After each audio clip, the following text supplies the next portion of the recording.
morning. Morning. 2 years ago, I was invincible.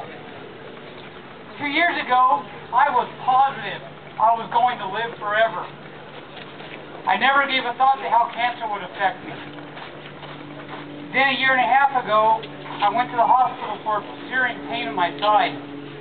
4 hours later, I was told I had stage 4 colon cancer, and the best I could hope for was 2 to 4 years of life. Although I've worked in the medical field for 10 years, this was the first time I had ever been forced to face my own mortality. Intellectually, I knew fighting cancer was not easy. I also knew that diagnosis alone was not a death sentence. That didn't stop me from entering a downward spiral of self-pity and depression. To be completely honest, I considered suicide that very first night. I thought it was better for me to go out as I was, a healthy, young, vibrant person, before I became a living, breathing vegetable. I also didn't want my family to have memories of me wasting away to nothing. It was better, I thought, that they have a lasting memory as a healthy young man, rather than what I would become, someone unable to care for themselves. It was better for me to go out on my own terms than to wait for cancer to get me. For the sake of my family, I faced my diagnosis with humor and bravado, but internally I began to plan for my last days. I started the stages of treatment. It was limited to only chemotherapy because my cancer was too widespread for radiation therapy also. Unable to keep my food down, I ended up throwing up at least once or twice a day. Sometimes I was unable to summon the energy to even get out of bed.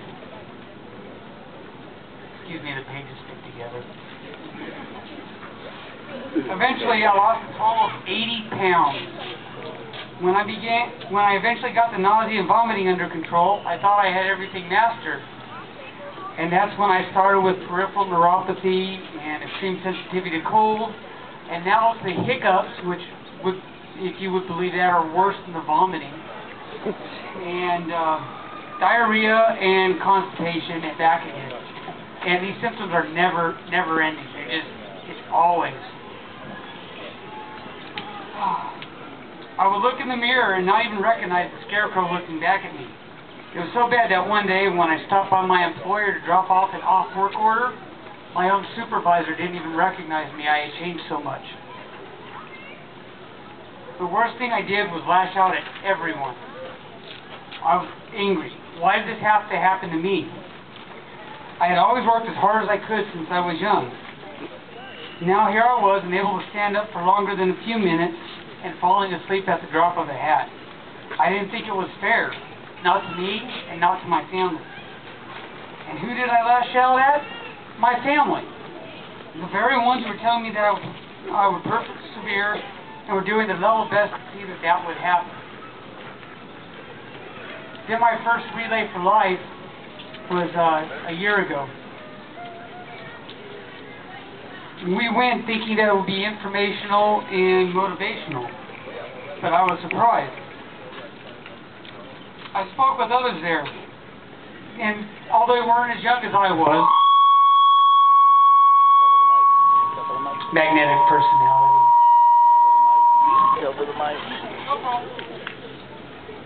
And although they weren't as young as I was, they had experienced my type of cancer or worse and had survived.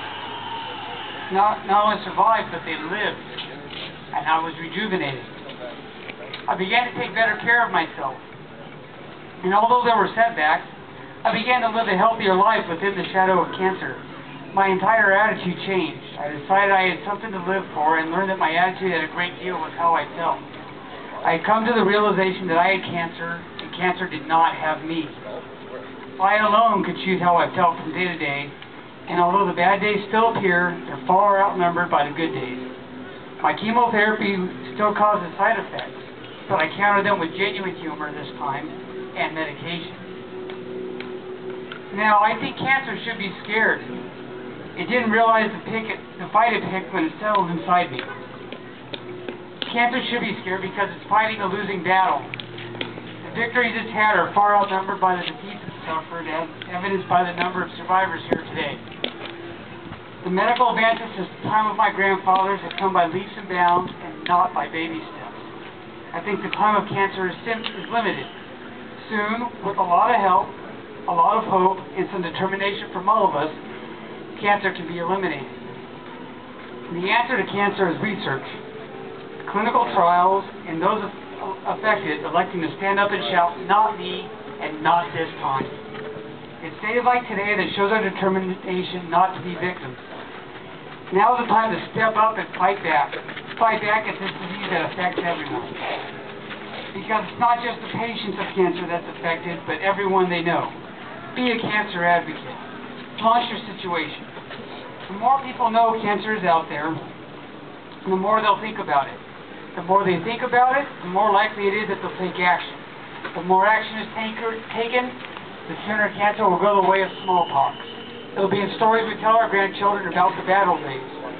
Hopefully our grandchildren will have knowledge of cancer, but not have to face the devastating news of its diagnosis. It's up to us, and we're ready for this task, and it starts today. Thank you.